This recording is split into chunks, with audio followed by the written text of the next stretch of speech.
महाराजांच्या दरबारमध्ये एकत्रित जमलोय। परमपूज्य विश्वचैतन्य सद्गुरू महाराज यांना आपण वंदन करू, दत्त महाराजांना वंदन करून आज आपण या ठिकाणी ज्ञान संपादन करून घेण्यासाठी सर्वांनी एकाग्र चित्तेने या सगळ्या गोष्टी समजून घ्यायच्या की आपण दर गुरुवारी आणि दर पौर्णिमेला जे नारायणपूरला येतो ते नारायणपूरला आल्यानंतर आपण दत्त महाराजांच्यावर अण्णांच्यावर पूर्ण अंतःकरणापासून श्रद्धा विश्वास आणि भाव हा ज्यावेळेस अर्पण करतो त्यावेळेस आपलं सर्वांचं कल्याण झाले। सगळ्या गोष्टी समजून घ्यायच्या की आपण दर गुरुवारी दर पौर्णिमेला नारायणपूरला यायचे आणि नारायणपूरला आल्यानंतर मनाच्या अंतःकरणापासून भगवंताचं नामस्मरण, भगवंताची भक्ती या सगळ्या गोष्टी आपण करणं आवश्यक आहे, करणं गरजेचं आहे। यासाठीच हा माणसाचा जन्म आहे। परमेश्वराची भक्ती ही करण्यासाठी आपल्याला कशाची आवश्यकता असते तर शुद्ध अंतःकरणाची आवश्यकता असते। शुद्ध भाव अंतःकरणामध्ये जोपर्यंत जागृत होत नाही तोपर्यंत आपल्याला परमेश्वराचं नामस्मरण, परमेश्वराचं चिंतन या गोष्टी आपल्याला होत नाहीत आणि ते करण्यासाठी आपल्याला सतत प्रयत्न करण्याची गरज असते। जोपर्यंत आपण या देहामध्ये आत्मा आहे तोपर्यंत आपल्याला सतत परमेश्वराचं नामस्मरण करण्यासाठी आपल्याला अहोरात्र परिश्रम करण्याची गरज आहे, अहोरात्र कष्ट करण्याची गरज आहे. सहजासहजी या गोष्टी होत नसतात, त्यासाठी खूप मेहनत करावी लागते. म्हणून या सगळ्या गोष्टी आपल्याला मनाच्या अंतःकरणापासून समजून घ्यायचा असेल तर आपल्याला जागृत राहून या सगळं मायामोहाला आपल्याला बाजूला ठेवून आपल्याला परमेश्वरापर्यंत पोहोचायचे. आणि परमेश्वरापर्यंत पोहोचायचं असेल तर आपल्याला या सगळ्या गोष्टी रात्रंदिवस परमेश्वराचा अट्टहास, परमेश्वराचं नामाचा अट्टहास, परमेश्वराच्या भक्तीचा अट्टहास हा अखंड ठेवणं गरजेचं आहे. जशी मधमाशी असते बघा, मधमाशी जसं पोळं तयार करते आणि पोळं तयार करायला त्याला मध तयार करायला कितीतरी दिवस लागत असतात. मधमाशीला मध तयार करण्यासाठी कितीतरी दिवस लागत असतात आणि एका क्षणात एखादा माणूस ते मध काढून घेत असतो. काय करतो? एका क्षणात तो मध तो पोळ्याचं काढून घेत असतो. तरी ती मधमाशी हार मानत नाही, कारण की काय, मध जरी तुम्ही काढलं तरी मध तयार करण्याची शक्ती फक्त मधमाशीमध्येच आहे की नाही. त्याच पद्धतीने मला सांगायचंय की हे जे नामस्मरण जे आहे, जी भक्ती आहे, ही भक्ती आपण अहोरात्र करतो आणि एक दिवस विषय माया मोह हे सगळी भक्ती आपली वायाला घालत असते. विषय माया मोह काम क्रोध ही सगळी माणसं त्या मोहाच्या मदाचं आपलं जे भक्तीचं जे मद आहे ते भक्तीचं मद हे सर्वजण हिरावून घेत असतात. पण हिरावून जरी घेतलं त्यांनी तरी त्याच ताकदीने त्या भक्तीचं मत सुद्धा आपणच तयार करू शकतो. ही ताकद परमेश्वराने आपल्याला दिलेली आहे. ही ताकद विषय माया मोह क्रोध घेऊ शकत नाही, ती ताकद परमेश्वराने आपल्याला दिलेली आहे. मधमाशीला जसं मध तयार करण्याची ताकद दिलेली आहे, त्याच पद्धतीने माणसाला सुद्धा भक्तीचं मध तयार करण्याची ताकद परमेश्वराने आपल्याला दिलेली आहे.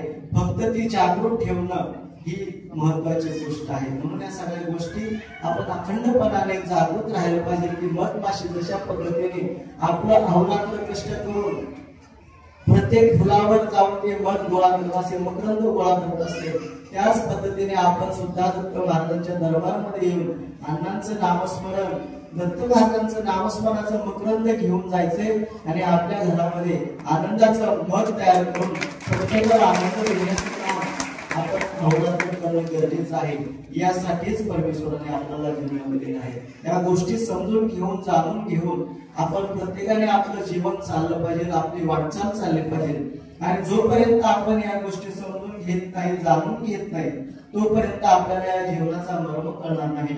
म्हणून प्रत्येकाला सगळ्या गोष्टी माहिती असतात, प्रत्येकाला सगळ्या गोष्टी ज्ञात असतात, परंतु आपण या गोष्टी थोड्याशा या माया मोहामुळे आपण त्याकडे दुर्लक्ष करत असतो आणि या माया मोहामुळे आपल्याला परमेश्वराकडे जाण्याचा मार्ग कुठेतरी अडथळा येत असतो. म्हणून या अडथळा पार पाडून आपल्याला परमेश्वरापर्यंत जाण्यासाठी आपल्याला संघर्ष करणं गरजेचं. आपल्याला जोपर्यंत आपण आपल्या ध्येयापर्यंत पोहोचत नाही, आपण आपल्या मोक्षापर्यंत पोहोचत नाही, आपण तोपर्यंत आपल्याला हा परिश्रम अखंड सतत चालू ठेवावा लागणार आहे. म्हणून या सगळ्या गोष्टी समजून घ्या, जाणून घ्या आणि मनाच्या शुद्धांतकरणाने या सगळ्या गोष्टी जाणून आपण आपल्या जीवनामध्ये उतरवा, म्हणजे आपल्या सर्वांचं कल्याण झाल्याशिवाय कदापि होणार नाही. असा यात्रा मंत्र सगळ्या गोष्टी जाणून घ्या. आणि आता उद्याची येणारी दत्त जयंतीचा सोहळा, त्या सोहळ्याच्या तयारीला सर्वजण आपण लागलेला आहोत. सर्वजण ज्याच्या त्याच्या पद्धतीने सर्वजण तयारी करतायत. भाविक असतील, भक्त असतील, आमचे गुरुबंधू असतील, हे सर्वजण दत्त जयंतीच्या तयारीला सर्वजण लागलेले आहेत. आपल्याला प्रत्येकाला ओढ लागलेली आहे आणि त्या ओढ लागलेली आहे म्हणून अण्णा नेहमी सांगायचं की ज्या वेळेस माणसाला वेळ लागतं त्यावेळेस जर समोर कोण गेलं तर त्याला काय करावं लागतं, मार खावा लागतो. दगड एखादा वेळा असतो दगड फेकून मारतो. त्याच पद्धतीने अण्णा सुद्धा सांगायचे की या सगळ्या गोष्टी आपल्याला सर्वांना मिळून करायच्या. प्रत्येकाला ह्या दत्त जयंतीचं वेळ लागलेलं आहे, प्रत्येकाला जबाबदारी वाटलेली आहे. कारण की अण्णांनी आपल्याला जे ज्ञान दिलेलं आहे, अण्णांनी जे आपल्याला मार्ग दाखवलेला आहे, त्या मार्गावर आपल्याला चालायचंय आणि अण्णा आपल्या सोबत हा कार्यक्रम व्यवस्थितपणे पार पाडणार आहेत आणि सर्वांकडून पार पाडून घेणार आहेत. जरी ते लहान नसले तरी आपल्या सोबत ते कायम आहेत. प्रत्येकाच्या अंतःकरणामध्ये अण्णा आणि दत्त महाराज आहेत आणि तेच उद्याची दत्त जयंती पार पाडणार आहेत. म्हणून या सगळ्या गोष्टी जाणून घ्यायच्या, समजून घ्यायच्या आणि मनाच्या अंतःकरणापासून प्रत्येकाने आपापली जबाबदारी व्यवस्थितपणे पार पाडायची. भक्त असतील, दत्त भक्त असतील, अण्णांचे भक्त असतील, आपले सर्वांनी मिळून आपल्याला उद्याची दत्त जयंती प्रत्येक येणारा भाविक जो दत्त महाराज आहे त्या दत्त महाराजांची आपल्याला मनोभावे सेवा करायची. येणाऱ्याला जर काही अडचण आली तर त्याला सुद्धा आपण त्या सहकार्याच्या माध्यमातून त्याला त्या दुःखातून आपण बाजूला सारून त्याला या आनंदाचा आनंद घेता येईल यासाठी आपण सर्वांनी प्रयत्न करायचे आणि उद्याची दत्त जयंती आपल्याला सर्वांनी आनंदाच्या आनंदामध्ये पार पाडायची. म्हणजे दत्त महाराज आणि अण्णा महाराज आपल्याला कृपाशीर्वाद दिल्याशिवाय बाकीचं विश्लेषण सर्व नाण्याचा प्रयत्न करा, त्यांना नारायणपूरला आणण्याचा प्रयत्न करा.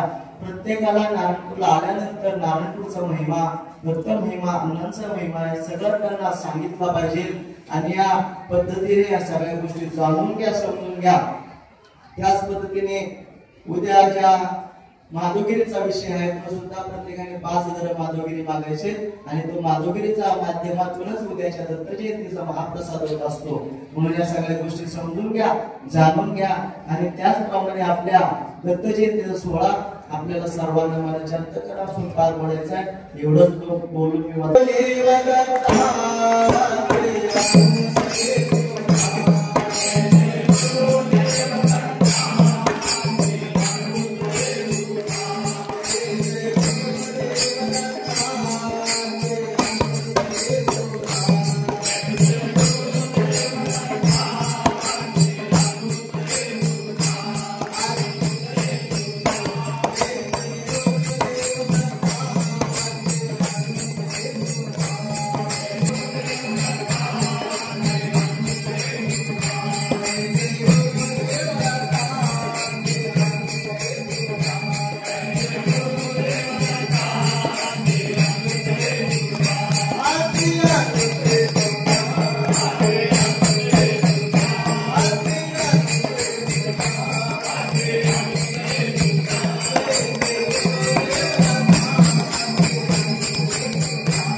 निमित्ताने सर्वमंडळी जमलेलो आहोत.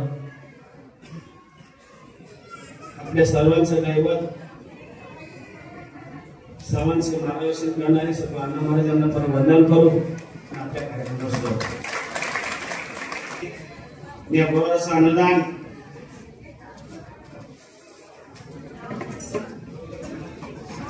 गायडाबाई हिमंत शेळकर आणि महाराष्ट्रीय तालुका वेल्हा जिल्हा पुणे यांनी केलेला आहे. पुणे यांना सुखाने समोर आणणारे श्रीपाद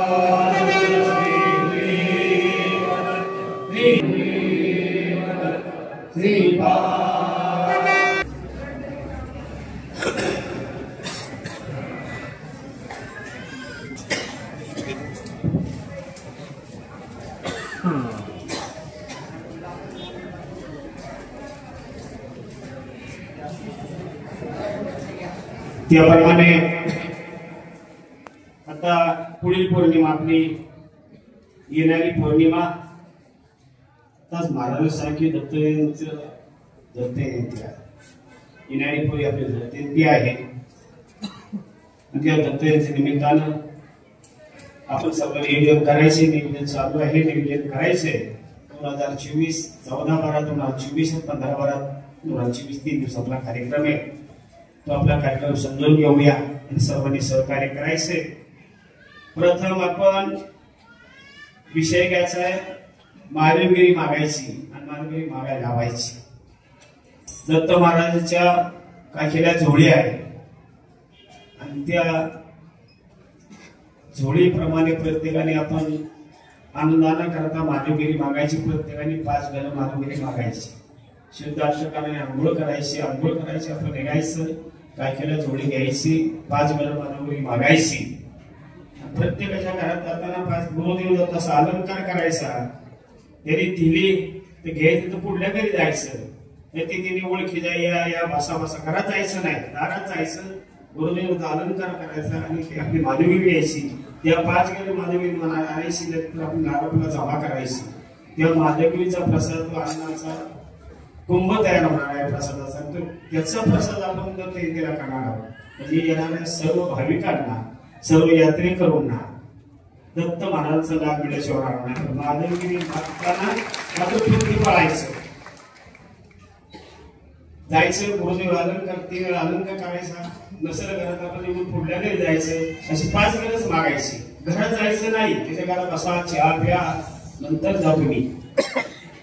कुंभ होईल तो सर्वांना महाप्रसाद मिळेल. त्याकर सर्वांनी या मालिकेशी नोंद घ्यायची. त्याप्रमाणे आपला 3 दिवसाचा कार्यक्रम आहे. आपला पहिला दिवस आहे आपला 24वा वर्धापन. 24 वर्ष झाली आपला 200 कोटी शिवदत्त अण्णा महाराजांनी केलेला होता. त्याचा अग्नी अजून तेवढ ठेवलेला आहे. तो मंत्राग्नी आहे. त्याचा वाढदिवस आपला आहे. तो आपण त्याची तारीख आहे ती 13/12/2024 या दिवशी आपला शुक्रवारी आपला वाढदिवस आहे. याची सर्वांनी नोंद घ्यायची. त्या दिवशी आपली पालखी 2 वाजता मंदिरातून आपल्या पहिल्या सुरुवातीला आपल्या येताना 12 वाजता आजोळाची ज्योत आणि दिवा घेऊन येतात. त्याचा आपण स्वीकार करायचा. त्याच्यानंतर आपण 2 वाजता पालखी मंदिरातून निघणार आहे.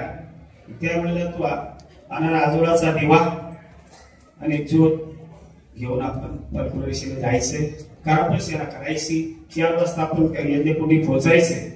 या ठिकाणी हवनाचा कार्यक्रम होईल. हवनाचा कार्यक्रम झाल्याच्या नंतर तिथं हवनाचा कार्यक्रम बसण्याकरता तुम्हाला धान्य दिलं जाईल. दिवा दिला जाईल. सगळं साहित्य दिलं जाईल आणि हवनाचा कार्यक्रम सुरू होईल. पण हवनाच्या कार्यक्रमात ज्यांना यायचंय त्यांना एक सूचना आहे. त्यांनी येताना कामाला निवेदन घेऊन यावं. मित्रांनो हवनाला बसता येईल. हवनाचा कार्यक्रम चालू असताना हवना आपण प्रथम गेल्यानंतर खाली बसून घ्यायचे. हवनाचं साहित्य वाटप केलं जाईल आणि त्याच्यानंतर दीपप्रज्वलन होईल. दीपप्रज्वलन झाल्याच्या नंतर जीवदत्त नामाचा हवन होईल आणि हवन झाल्याच्या नंतर आरती होईल. आरती झाल्याच्या नंतर आपण यज्ञकुंडाला प्रवेश घालायची. यज्ञकुंडाला प्रवेश करून अग्नीमध्ये आपण धान्य आणि दीप हे दान करायचंय आणि विसर्जन करून झाल्याच्या नंतर आपण सर्वांनी मधोगंध घ्यायचा आहे आणि गोबऱ्याचा प्रसाद घ्यायचा आहे आणि प्रसाद झाल्याच्या नंतर आपण पालखीने मंदिरामध्ये पोहोचायचे. या दिवशी आपला पहिला कार्यक्रम होणार आहे. दुसऱ्या दिवशी आपला दुसरा दिवस आहे. दुसऱ्या दिवशी पहिली आपली आरती होते. ती आरती आपली 8च्या 8:30 9 वाजता होईल, 9:30 वाजता होईल. आरती झाल्यानंतर 2 वाजता आजच्या खालच्या पटाणामध्ये आपण दिंड्यांचं स्वागत, येणाऱ्या दिंड्या आहेत आपल्याकडे 30-40 दिंड्या येणार आहेत, त्याचं स्वागत केलं जाईल. स्वागत केल्यानंतर त्या दिंड्या घरापाशी मंदिरामध्ये पोहोचतील. मंदिरामध्ये आल्याच्या नंतर बरोबर 4 ते 5 या ठिकाणी पालखीवर अभिषेक होईल.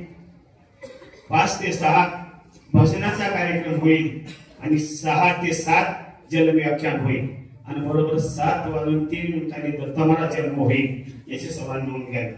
जन्म झाल्याच्या नंतर 7:30 ते 8:30 या ठिकाणी देव भेटवणे पाहणा हा कार्यक्रम होईल. मानपानाचा कार्यक्रम होईल आणि 8:30 वाजता आरती होईल.